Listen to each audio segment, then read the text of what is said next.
Getting here is no easy task. For the past several weeks, Indian authorities have not allowed journalists, religious leaders or aid workers to travel to some of the most affected villages. But with the help of local contacts, CBN News got a first-hand look at communities gripped with fear and anxiety. As the mob was destroying our churches, I could hear them chanting, "Victory to our Hindu gods." All we could do was hide in our homes and pray. The trouble started on December 23rd.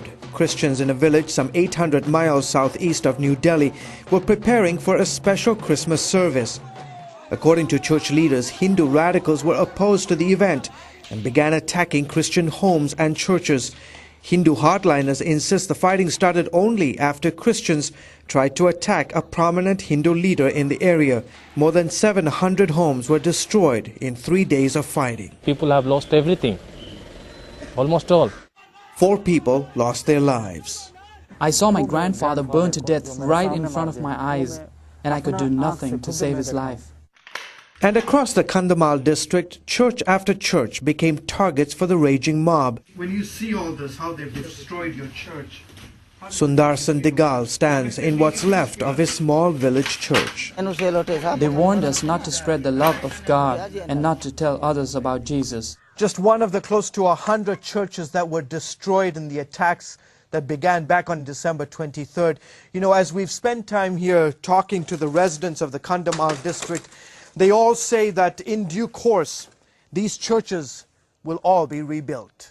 Do you have any evidence, Sergeant, that this was a coordinated attack, a planned attack? It's well coordinated, well orchestrated, because it has happened in 80 different places. Dr. Sergeant George runs an organization that documents the persecution of Christians in India. He says the attacks weren't just random acts of violence. They marked the houses. They knew where the churches were. That spontaneously they went and attacked. Sergeant and other Christian leaders believe the attacks are part of a much larger campaign by Hindu fanatics to stop lower caste Hindus known as untouchables or Dalits from converting to Christianity. God is moving among the Dalits and setting us free. The Hindus don't like this, so they accuse us of bribing and forcing others to convert, and this is not true. Do you think that there's going to be more violence? Umar Sankaracharya is a top leader of Bajrang Dal, a Hindu extremist group that often uses violence against Christians and other minority faith groups. He accuses Christians and foreign missionaries of using conversions to try and lower the number of Hindus in India. This is a problem and we will deal with it. We will get all Hindus together, the whole Hindu nation, and whoever stands against the rights of Hindus, we will finish them. In an effort to counter the spread of Christianity, Orissa and several other Indian states have laws that require people to get permission before they can change their religion. They want to annihilate the Christians of India. They want to turn this country into a Hindu nation. A goal that Acharya and other extremist Hindu leaders say is worth fighting for.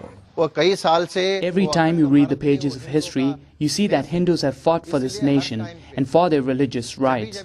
India has always been, is, and forever will be a Hindu nation. Words that do little to comfort the Christians living here in Kandhamal district.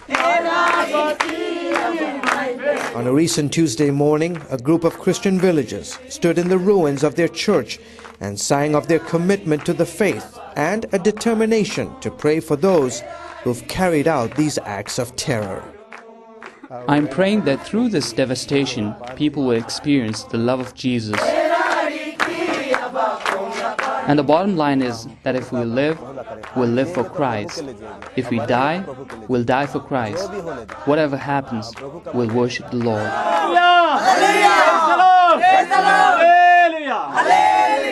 George Thomas, CBN News in Kandhamal district, India.